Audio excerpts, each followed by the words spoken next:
बिस्मिल्लाहिर्रहमानिर्रहीम। अस्सलाम वालेकुम व्यूअर्स, आप देख रहे हैं ग्लोबल टाइम्स पाकिस्तान। मैं हूं हैदर हयात खान। दो तीन बड़ी अहम चीजें हैं जो आज की इस वीलॉग में, आज की इस वीडियो में आपके साथ शेयर करेंगे। एक तो भारत की फिजाइया ने हिंदुस्तान एरोनॉटिक्स लिमिटेड यानी हैल को तेजस का ऑर्डर दे दिया है और भारत ने अभी रिसेंटली ग्राउंड किया है मिग 21 जिसको फ्लाइंग कॉफिन भी कहा जाता है।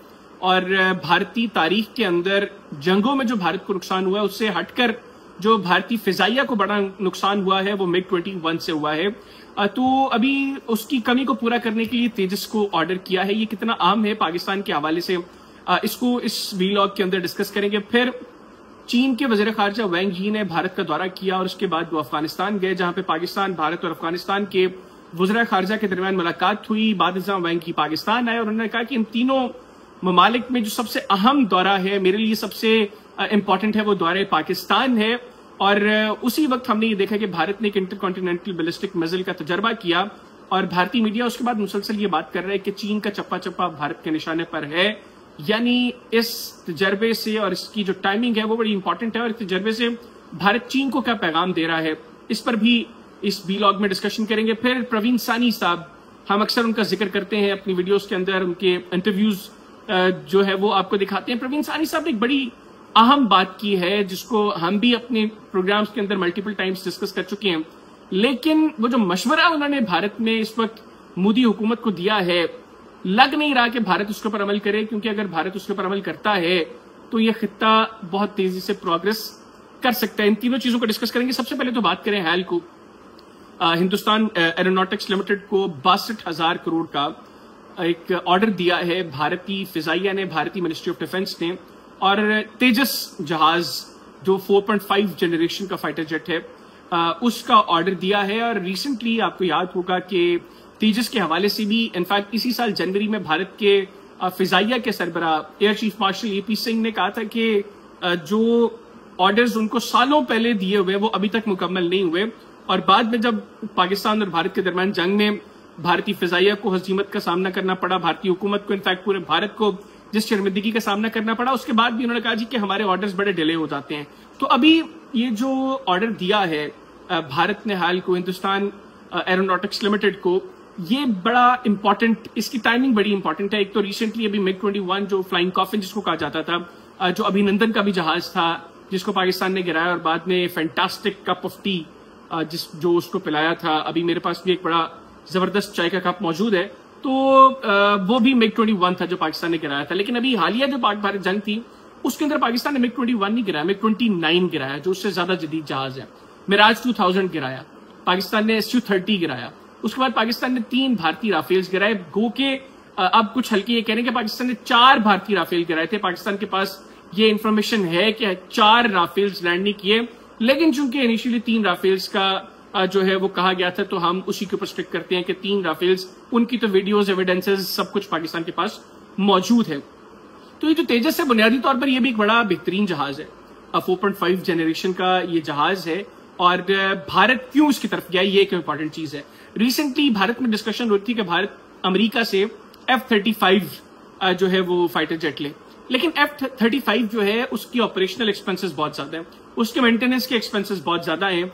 और भारत को इस चीज का अंदाजा है कि अमेरिका उसके सोर्स कोड्स भी भारत के साथ शेयर नहीं करेगा, तो भारत शायद उससे थोड़ा सा कतरा रहा था कि इतना महंगा जहाज भी हम खरीदे, उसके सोर्स कोड्स भी हमारे पास ना हो, फिर उसकी मेंटेनेंस की अपनी एक कॉस्ट है, उसकी ऑपरेशंस की एक अपनी कॉस्ट है जो बेयर करना बाहर भारत के लिए आसान नहीं है। तो भारत देख रहा था कि SU-57 जो रशियन जहाज है उसकी तरफ जाया जाए। अब भारत में इस चीज का अंदाजा है सबको कि अगर अमेरिका के F-35 को छोड़कर भारत जो है वो रूस से SU-57 लेता है तो भी भारत के लिए अमेरिका से जो है वो पाबंदियां लग सकती हैं, सैंक्शंस लग सकती हैं। रिसेंटली हमने देखा कि टैरिफ्स बहुत ज्यादा डोनाल्ड ट्रंप ने भारत पर जो है वो लगाए हैं, तो भारत शायद इस वक्त ऐसे भी किसी फैसले की तरफ नहीं जा रहा। फिर हमने राफेल्स की तरफ देखा, भी भारत जो है वो एक मरतबा फिर फ्रांस से बात कर रहा है कि मजीद राफेल्स खरीदे जाए, लेकिन इस मरतबा वो सोर्स कोड्स भी मांग रहे हैं। लेकिन France as of now Bharat को राफेल्स के सोर्स कोड्स देने के लिए रजामंद नहीं है। मेरे पास जो इत्तलात हैं कि भारत ने 1980 की दहाई में जो मिराजेस लिए थे फ्रांस से, आज तक फ्रांस ने उनके सोर्स कोड्स नहीं दिए।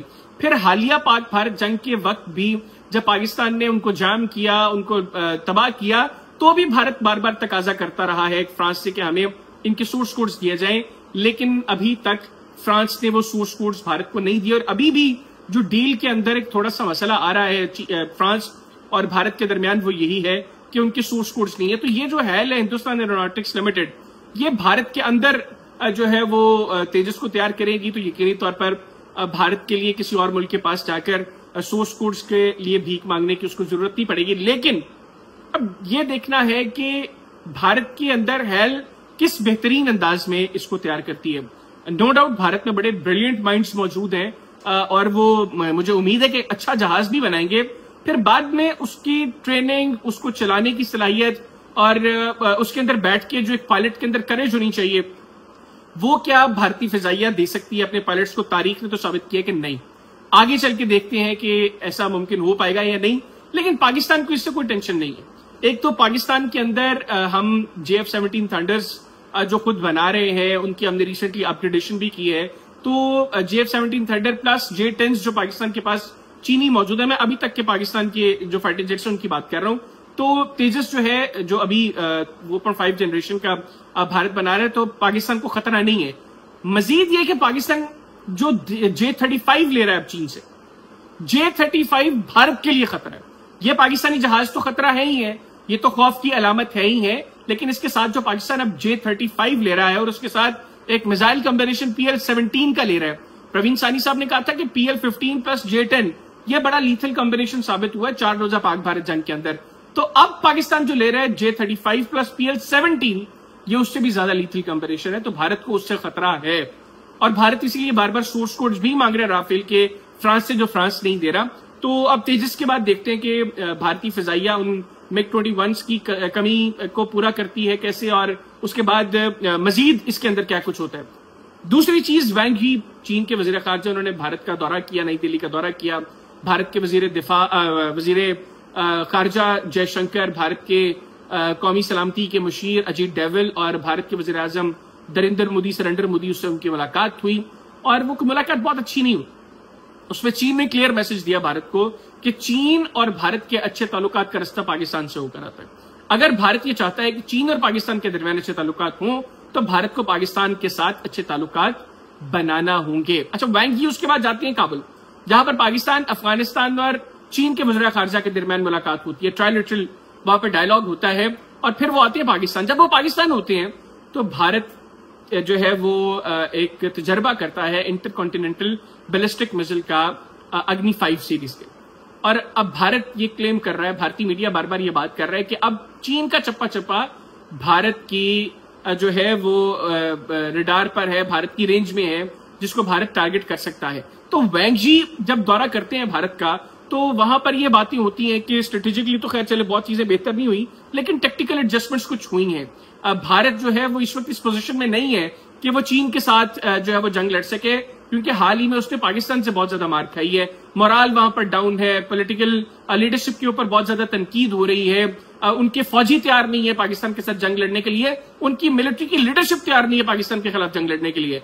तो ऐसे में चीन को इस तरीके से तंग करना, ये यकीनी तौर पर भारत अपने आप को मजीद खतरे में डाल रहा है। अब सवाल यह कि क्या पाकिस्तान के पास इंटरकॉन्टिनेंटल बैलिस्टिक मिसाइल्स हैं या नहीं। भारत तो मुसलसल ये दावा कर रहा है कि पाकिस्तान इंटरकॉन्टिनेंटल बैलिस्टिक मिसाइल्स बना रहा है या बना चुका है। अब मैं आपको ये बता रहा हूं, और बड़े वसूख से ये बता रहा हूं कि पाकिस्तान के पास ये सलाहियत मौजूद है। मैं फिर कह रहा हूं, पाकिस्तान के पास ये सलाहियत मौजूद है। पाकिस्तान ने बनाए हैं या नहीं बनाए ये मैं आपको नहीं बताता, लेकिन अगर जरूरत पड़ी तो पाकिस्तान के पास ये सलाहियत मौजूद है कि पाकिस्तान किसी भी वक्त इंटरकॉन्टिनेंटल बैलिस्टिक मिसाइल्स बना सकता है। लेकिन एज ऑफ नाउ पाकिस्तान को जरूरत नहीं है। पाकिस्तान का जो न्यूक्लियर प्रोग्राम है वो इंडिया सेंट्रिक है, कि भारत के साथ पाकिस्तान को खतरा और किसी मुल्क के साथ पाकिस्तान को खतरा नहीं है न्यूक्लियर वॉर का। तो भारत के जो न्यूक्लियर एसेट्स हैं एज ऑफ नाउ, जो बड़े दूर भारत ने छुपा कर रखे हुए हैं, वो पाकिस्तान की रेंज में, अंडमान निकोबार पाकिस्तान की रेंज में। तो पाकिस्तान को इंटरकॉन्टिनेंटल बैलिस्टिक मिसाइल्स की जरूरत नहीं है, लेकिन मैं फिर कह रहा हूं सलाहियत है। जरूरत पड़ी भारत वहां से अपने जो न्यूक्लियर प्रोग्राम को वहां से उठाकर कहीं और शिफ्ट करने की कोशिश करेगा, तो सलाहियत है, जितना भी दूर ले जाए टारगेट कर देंगे हम। ये मैं क्लियर कर रहा हूं आपके लिए भी, जो पाकिस्तानी व्यूअर्स हैं और जो भारतीय व्यूअर्स हैं उनके लिए भी। सेकेंडली, बड़ी बात हो रही है DF-17 हाइपरसोनिक मिसाइल की। अब ये बताओ, मौजूदा जो भारत का तगड़ा तरीन एयर डिफेंस सिस्टम है ना, वो S-400 है, और जो DF-17 हाइपरसोनिक मिसाइल है S-400 उसको भी डिटेक्ट नहीं कर सकता। और भारत अभी रूस से मजीद S-400 का तकाजा कर रहा है। गो के S-400 भारत ये जानता है कि पाकिस्तान ने जैम करके तबाह भी कर दी है, और पाकिस्तान जो DF-17 हाइपरसोनिक मिसाइल ले रहा है चीन से, अगर ले रहा है तो S-400 को जैम किए बगैर भी अगर हम वो भेज दें तो वो उसको डिटेक्ट नहीं कर सकता। ये खतरा है भारत को, और उनकी नींदें उड़ी हुई हैं। उसके लिए भारत को चाहिए S-500। अच्छा, ये भी क्लियर नहीं है कि S-500 भी उसको डिटेक्ट कर सकता है, नहीं, लेकिन S-400 तो क्लियर है कि उसको डिटेक्ट नहीं कर सकता। ये खतरा है भारत को। लेकिन जो टाइमिंग है उससे अब आपको अंदाजा हो जाएगा। मैंने एक वीलॉग किया तो उस पर काफी भारतीयों ने कमेंट्स किए कि मैं अपने से बातें कर रहा हूं। अब आपको अंदाजा होगा ये जो इंटरकॉन्टिनेंटल बैलिस्टिक मिसाइल ICBM जिसका भारत ने तजर्बा किया है, और इसकी टाइमिंग और बाद में जो बातें हो रही हैं कि चीन का चप्पा चप्पा अब हमारी रेंज में है, अब आपको अंदाजा होगा कि मैं उसके अंदर क्या बात कर रहा था। कि आप देखें, जब डोनाल्ड ट्रंप भारत पर टैरिफ बढ़ा रहा है तो भारत चीन के कसीदे पढ़ रहे हैं। फिर चीन के वजीर खारजा भारत जा रहे हैं तो भारत कह रहा है कि अब तो अमेरिका के लिए बड़ी मुश्किल बन जाएगी। लेकिन चीन के वजीर खारजा जैसे ही भारत को यह पैगाम देते हैं कि चीन और भारत के दरमियान अच्छे ताल्लुकात का रास्ता पाकिस्तान से होकर आता है, तो भारत के लिए फिर मुश्किल खड़ी हो जाती है। और अब वो चीन को भी सिग्नलिंग दे रहा है कि भाई देखो, हमारे पास जो है वो इंटरकॉन्टिनेंटल बैलिस्टिक मिसाइल है। अब उनको अंदाजा नहीं है कि चीन के पास क्या क्या कुछ है, ये भारत को अंदाजा नहीं है। गो के भारत के अंदर बैठकर बार बार प्रवीण सानी साहब उनको बताने की कोशिश कर रहे हैं कि बाज आ जाओ, समझ जाओ, लेकिन भारत में कुछ समझने को तैयार नहीं। और मेरी अगली बात जो मैंने आगाज में आपको बताई कि मैं बार बार कह रहा हूं, प्रवीण सानी साहब ने फिर क्वेश्चन किया, बताया है, मशवरा दिया, लेकिन भारत की हुकूमत इसके ऊपर अमल नहीं करेगी। क्या कह रहे हैं वो कह रहे हैं, I have been saying since over 2 decades in my books, defence makeover, dragon on our doorstep, the last war. ये 3 किताबें जो प्रवीण सानी साहब ने लिखी, उन्होंने कहा कि मैं तकरीबन 2 दहाइयों से इन तीनों किताबों के जरिए ये बात कर रहा हूं बार बार कि if India wants to rise, it has to find solution to the 2 military lines. These are milestones that will always pull India back. Happy there is semblance of normalcy with China, but remember China and Pakistan are tied at the hip. We need normalcy and peace with both. This will also provide solution to the Kashmir issue. Kashmiris have suffered a lot. They are extremely decent, polite, cultured and friendly. And this will also help build regional security architecture, which will assist South Asia to prosper. Both China and Pakistan are willing to work. ये बड़ी important चीज है. Both China and Pakistan are willing to work to get towards regional peace with win-win for everyone. However, this requires banishing colonial zero-sum mindset.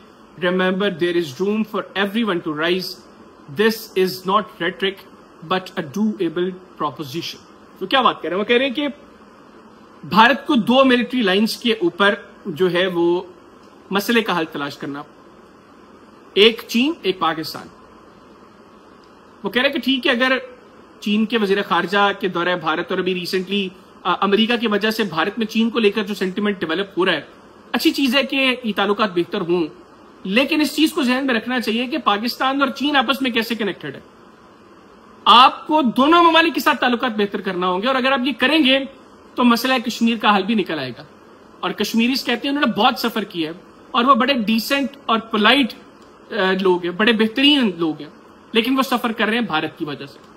आगे वो ये बात करें कि पाकिस्तान और चीन ये दोनों तैयार हैं। किस चीज के लिए तैयार है? कि रीजनल पीस हो और सबके लिए विन विन सिचुएशन हो, इस खित्ते में अमन हो और सबके लिए विन विन सिचुएशन हो।